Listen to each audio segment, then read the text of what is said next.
আমার স্ত্রী কান্না করে বলল, ওই দেখো ভাইয়ের পরিবারের সবাই নামাজে দাঁড়িয়ে আল্লাহর কাছে তার মাগফেরাত কামনা করছে। এত ধৈর্যশীল পরিবার কি এখনও আছে? আমি আমার স্ত্রীকে সান্ত্বনা দিয়ে বাহিরে এসে লাশের বাকিটুকু কাজ সমাধান করলাম।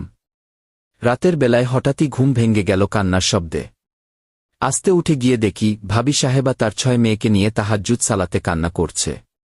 সঙ্গে এই 4 বছরের বাচ্চা মেয়েও মায়ের সাথে দোয়া করে যাচ্ছে। এত দারুণ দোয়া!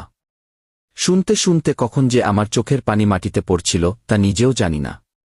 তিনি আল্লাহর কাছে বললেন, ইয়া আল্লাহ, আমার বিয়ের উপযুক্ত মেয়েদের দ্রুতই কোনো ব্যবস্থা করে দিন।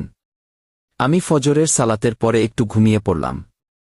ঘুম থেকে উঠে শুনি শহরের নাম করা 3 জন হুজুর তার 3 মেয়েকে বিয়ের প্রস্তাব দিয়েছে। তিনি রাজি হওয়ায় দুপুরে বিয়ে হবে। আমার এটা ভেবে কান্না পেল, এ কেমন রমণী, যিনি রাতে দোয়া করলেন এবং ভোরেই তার দোয়া কবুল